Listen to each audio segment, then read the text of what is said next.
마태복음 Q&A 제82회 15 1. 유대교 지도자들이 외식하는 자인 이유. 직접 화법으로 말씀을 하셔도 사람들은 예수님의 말씀을 알아듣지 못했고, 비유 화법으로 말씀을 하셔도 사람들은 예수님의 말씀을 알아듣지 못했습니다. 그렇게 알아듣지 못하는 사람들을 위해 예수님께서 하실 수 있는 일은 오직 한 가지, 더 열심히 일하는 것뿐이었습니다. 더 놀라운 이적을 더 많이, 더 열심히 행하시고, 하나님의 일이 어떤 일인지 더 많이, 더 쉽게, 더 열심히 가르치는 것뿐이었습니다. 마태복음 14장이 예수님께서 더 열심히 이적을 보이시는 일을 기록한 장이었고, 이제부터 살펴볼 마태복음 15장은 예수님께서 더 열심히 하나님의 일을 가르치는 일을 기록한 장이라고 할 수 있습니다. 마태복음 15장은 마태복음 15장 1절로 2절, 그때의 바리새인과 서기관들이 예루살렘으로부터 예수께 나아가 이르되, 당신의 제자들이 어찌하여 장로들의 전통을 범하나이까, 떡 먹을 때에 손을 씻지 아니하나이다라는 내용으로 시작합니다. 먼저 이 내용에 우리의 눈길을 끄는 표현이 하나 있습니다. 그 표현은 바로 바리새인과 서기관들이 예루살렘으로부터 예수께 나아와 이르되라는 표현입니다. 예루살렘으로부터라는 이 표현을 통해 무엇을 알 수 있습니까? 이제 예수님의 이름이 이스라엘의 정치, 경제, 사회, 문화, 종교의 중심지라고 할 수 있는 예루살렘으로까지 퍼졌다는 것을 알 수 있습니다. 이제 예수님은 한 지역에서만 유명한 것이 아니라 전국적으로도 아주 유명해졌다는 것을 알 수 있습니다. 더불어 모든 이스라엘의 기득권 계층이 자신들의 기득권을 지키기 위해서 예수님을 가만두지 않으리라는 것을 알 수 있습니다. 그렇습니다. 지역의 바리새인과 서기관들이 예수님을 당해내지 못하니까 이제 예루살렘의 바리새인과 서기관들이 예수님을 올무로 엮기 위해서 예수님을 찾아오는 것입니다. 자신들의 유익과 이익과 권리와 행복을 지키는 데에 위협이 되는 것으로 드러난 예수님을 어떻게든 꺾어놓기 위해 예루살렘에서 바리새인과 서기관들이 대거 파견된 것입니다. 그렇게 파견된 바리새인과 서기관들이 예수님을 향해서 하는 말이 당신의 제자들이 어찌하여 장로들의 전통을 범하나이까, 떡 먹을 때에 손을 씻지 아니하나이다라는 말입니다. 여기서 바리새인과 서기관들은 단순히 제자들이 손을 씻지 않았다는 그 사실을 따지려는 게 절대로 아닙니다. 그들이 궁극적으로 따지려는 것은 왜 당신의 제자들은 장로들의 전통을 지키지 않았느냐는 것입니다. 장로들의 전통은 하나님께서 주신 율법으로부터 비롯된 아주 훌륭한 전통인데, 하나님의 아들이라고 스스로 주장하는 당신은 당신의 제자들이 하나님께서 주신 율법으로부터 비롯된 그 훌륭한 전통을 어기고 있는데도 어떻게 가만히 있을 수 있느냐고 따지는 것입니다. 그러면서 당신이 하나님의 아들이라는 주장이 과연 설득력이 있는 주장이냐고 따지고 있는 것입니다. 그런데 이들이 이렇게 따질 수 있는 근거가 무엇이겠습니까? 그 근거는 자신들은 전통을 언제나 준행하고 있다는 것입니다. 그렇습니다. 자신들은 이스라엘의 지도층으로서 하나님께서 주신 율법을 늘 지키며 살아가는 경건한 하나님의 백성이라는 자부심이 있기에 이렇게 따질 수 있는 것입니다. 하늘을 우러러 한 점 부끄러울 게 없다고 자부하고 있기에 이렇게 따질 수 있는 것입니다. 그런데 하나님의 아들이라는 당신과 함께하는 제자들은 하나님께서 주신 율법을 어기고 있고, 당신은 이런 제자들을 태연히 보고만 있으니 지금 이 일이 말이 되느냐는 것입니다. 어떻게 하나님께서 주신 아름다운 전통을 하나님의 아들이라는 당신과 당신의 제자들이 부정할 수 있느냐는 것입니다. 지금 바리새인과 서기관들의 궁극적인 목적은 장로들의 전통을 핑계 삼아 예수님과 제자들의 존재 자체를 부인하려고 하는 것입니다. 하나님께서 주신 율법으로부터 비롯된 훌륭한 전통을 부정하는 예수님은 절대로 하나님의 아들이 될 수 없고 자신들보다도 못한 존재라고 주장하는 것입니다. 예수님은 사회 질서를 교란하는 불순분자나 선동가에 불과한 인물이라고 주장하는 것입니다. 그런 주장을 통해 예수님과 백성들 사이의 거리를 벌려 예수님의 세력을 약화하고 자신들의 안위를 확보하겠다는 목표를 가지고 있는 것입니다. 예수님께서 이들의 시커먼 속내를 모르실 리가 없습니다. 그래서 예수님은 반격을 펼치십니다. 그 반격이 마태복음 15장 3절로 6절, 어찌하여 너희의 전통으로 하나님의 계명을 범하느냐? 하나님이 이르셨으되 내 부모를 공경하라 하시고 또 아버지나 어머니를 비방하는 자는 반드시 죽임을 당하리라 하셨거늘. 너희는 이르되 누구든지 아버지에게나 어머니에게 말하기를 내가 드려 유익하게 할 것이 하나님께 드림이 되었다고 하기만 하면 그 부모를 공경할 것이 없다 하여 너희의 전통으로 하나님의 말씀을 폐하는도다라는 반격입니다. 이 반격이 어떤 의미의 반격인지 쉽게 이해가 가지 않습니다. 어찌하여 너희의 전통으로 하나님의 계명을 범하느냐라는 말씀을 통해 전통을 어겼다고 트집을 잡는 바리새인과 서기관들에게 너희는 대놓고 하나님의 계명을 어기는 자들인데 감히 그런 자들이 전통을 어겼다고 시비하는 것이 우습지 않냐고 반격하고 있다는 것을 알 수 있습니다. 그런데 이어지는 내용이 쉽게 이해가 가지 않습니다. 그래서 제가 예를 하나 들어보겠습니다. 아주 오래전 제가 중고등학교 다니던 시절 사회나 윤리 시간에 우리나라의 정치 제도를 배울 때 교과서에 꼭 등장하던 정치 개념이 있었습니다. 그 정치 개념은 바로 한국식 민주주의라는 정치 개념이었습니다. 우리나라는 민주주의 국가가 분명한데 순수 민주주의 이념을 따르는 나라가 아니라 한국식 민주주의 이념을 자체 개발해서 적용하고 있는 나라라고 가르쳤습니다. 여러분께 여쭈어 보겠습니다. 이 한국식 민주주의가 진짜 민주주의겠습니까? 가짜 민주주의겠습니까? 가짜 민주주의입니다. 군사 쿠데타로 정권을 장악한 군인 출신의 정치인들이 자신들의 행위를 정당화하고 국민의 지지를 강제로라도 끌어내기 위해 억지로 갖다 붙인 개념에 불과합니다. 민주주의는 그 자체로 민주주의이지 그 앞에 어떤 형용사가 붙으면 그 민주주의는 이미 변질된 민주주의, 다시 말해 부패하고 타락한 민주주의가 되고 마는 것입니다. 오늘 예수님께서 말씀하시는 내용도 이와 같은 이치의 말씀입니다. 하나님께서는 출애굽기 20장에서 내 부모를 공경하라라고 말씀하셨습니다.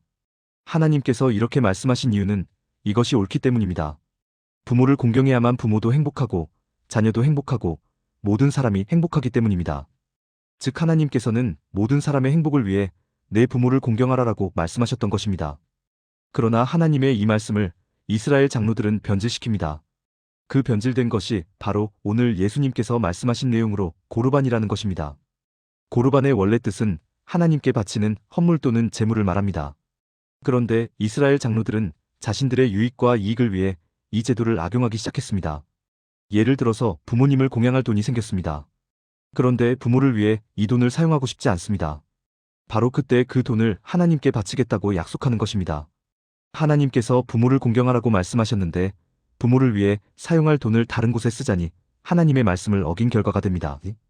그런데 그 돈을 하나님을 위해 쓰겠다고 하면 결국 하나님도 눈 감아주시지 않겠냐고 생각하는 것입니다. 바로 그게 고르반입니다. 그런데 그 돈을 지금 당장 바치는 것도 아니고 자신이 죽기 전에만 바치면 됩니다. 다시 말해 하나님께 바친다고 핑계만 대고 부모님 공양할 돈을 자신의 유익과 이익을 위해 사용하는 것입니다. 즉 이스라엘 장로들은 자기 재산을 하나님께 바친다는 경건을 가장해서 자신들의 연로한 부모님을 부양해야 하는 책임을 회피하는 수단으로 고르반을 악용하는 전통을 만들어낸 것입니다. 하나님께서 아름답고 훌륭한 계명을 주셨는데 사람들은 이 아름답고 훌륭한 계명을 악랄하고 추악한 전통으로 변질시켰다고 예수님은 말씀하시는 것입니다.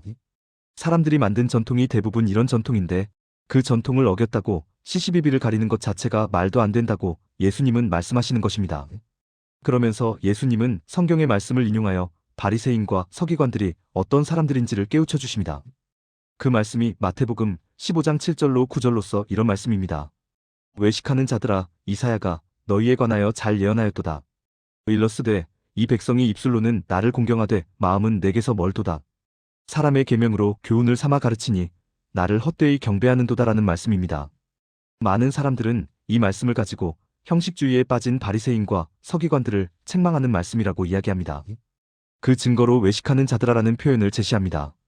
즉 외식을 형식이라고 생각하는 것이고 그 형식주의에 빠진 바리새인과 서기관들을 예수님께서 책망하고 있다고 생각하는 것입니다. 그런데 형식주의가 꼭 나쁜 것입니까? 형식주의가 꼭 책망받을 일입니까? 우리는 형식주의라고 하면 무조건 나쁜 것으로 생각하는 경향이 있습니다. 그 근본 정신은 잊어버리고 단지 형식만 부각되는 것은 옳지 않다고 말합니다. 그러나 꼭 그런 것만은 아닙니다. 형식주의가 반드시 나쁜 것만은 아닙니다. 예를 들어서 장유유서라는 말이 있습니다.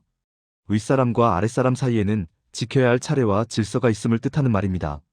실제로 아랫사람이 윗사람을 존경하지는 않습니다. 그런데 아랫사람으로서 할 도리를 다했습니다. 진심은 없지만 비록 형식적이지만 차례와 질서를 지켜드렸습니다. 이것이 나쁜 것인가요? 이것이 옳지 않은 것인가요? 그렇지 않습니다. 더 현실적인 예를 들어보겠습니다. 젊은 사람이 앉아서 지하철을 타고 가는데 노인 한 분이 그 젊은이 앞으로 다가와 빤히 내려다보고 있습니다. 언제 자리를 양보할 것인지 두고 보고 있는 것입니다. 젊은이는 할 수 없이 마지못해 자리를 양보해드립니다. 비록 형식적이지만 할 도리를 다한 것입니다. 이것이 옳지 않은 것이라고 말할 수는 없습니다. 진정한 마음으로 한 것이 아니기에 나쁜 것이라고 말할 수는 없습니다. 가짜 마음으로 했더라도 안 한 것보다는 낫기에 책망받을 일이 아닙니다. 그렇습니다. 형식주의가 결코 나쁜 것만은 아닙니다. 예수님의 말씀도 마찬가지입니다. 예수님께서 외식하는 자들아라는 말씀을 시작하셨다고 해서 그들의 형식주의를 책망하는 것이 아닙니다. 비록 근본 정신은 잊었다 하더라도 먹기 전에 형식적으로나마 손을 씻는 것이 결코 나쁜 것은 아니라는 뜻입니다. 형식주의라도 필요할 때가 있는 것이고 그나마 형식이라도 남아있는 사회는 그래도 가능성이 있는 사회입니다. 그럼 형식주의를 책망하는 것이 아니라면 과연 예수님께서 말씀하시고자 하는 근본 의도는 무엇일까요? 그 의도를 파악하기 위해서는 외식의 의미에 대해 먼저 바르게 이해하셔야 합니다. 흔히 외식하는 자를 우리는 겉과 속이 다른 자들로 이해합니다. 속마음은 그렇지 않은데 남에게 보이기 위해서 거칠애로 하는 사람들을 외식하는 자로 이해합니다. 그러나 성경에서 말하는 외식하는 자는 단순히 겉과 속이 다른 사람을 의미하는 것이 아닙니다. 성경에서 기준은 언제나 하나님입니다. 따라서 성경에서 말하는 외식하는 자는 하나님의 본질을 왜곡하는 모든 자들을 의미합니다. 하나님의 기준에서 벗어나 하나님의 심정과 마음에서 벗어나 자신의 유익과 이익과 권리와 행복을 위해 행동하는 모든 자들, 즉 죄의 원리, 죄의 기준에 따라 행동하는 모든 자들을 외식하는 자라고 하는 것입니다. 즉 성경에서 말하는 외식하는 자는 예수님의 말씀에도 나와 있듯이 사람의 계명으로 교훈을 삼아 가르치는 자, 하나님을 헛되이 경배하는 자, 하나님의 계명은 버리고 사람의 전통을 지키는 자가 되는 것입니다. 그런 자가 바로 바리새인이요 서기관들인 너희라고 말씀하시는 것입니다. 예수님을 올무로 엮으려던 바리새인과 서기관들은 졸지에 자신들만 외식하는 자가 되어버린 것입니다. 정리하겠습니다. 외식이라는 용어를 살펴보았습니다. 이 외식이라는 용어를 오늘날 한국교회에 적용해 본다면 그 적용이 타당하리라 생각하십니까? 그렇지 않다고 생각하십니까? 매우 안타깝게도 아주 타당하다고 생각하고 있습니다. 왜냐하면 오늘날 교회는 사람의 계명으로 교훈을 삼아 성도를 가르치는 교회, 하나님을 헛되이 경배하는 교회, 하나님의 계명은 버리고 사람의 전통을 지키는 교회가 되어가고 있기 때문입니다. 모든 교회가 그런 것은 아니지만 정말로 많은 교회가 2000년 전 이스라엘의 유대교 지도자들과 너무나도 흡사한 행태를 취하고 있기 때문입니다. 정말로 안타까운 일이 아닐 수 없습니다. 공감이 되었다면 구독과 좋아요, 알림 설정 부탁드립니다. 하나님의 말씀을 바르게 전하는데 큰 도움이 될 것입니다. 평등하고 공정하며 정의롭고 행복한 세상을 이루는데 큰 도움이 될 것입니다.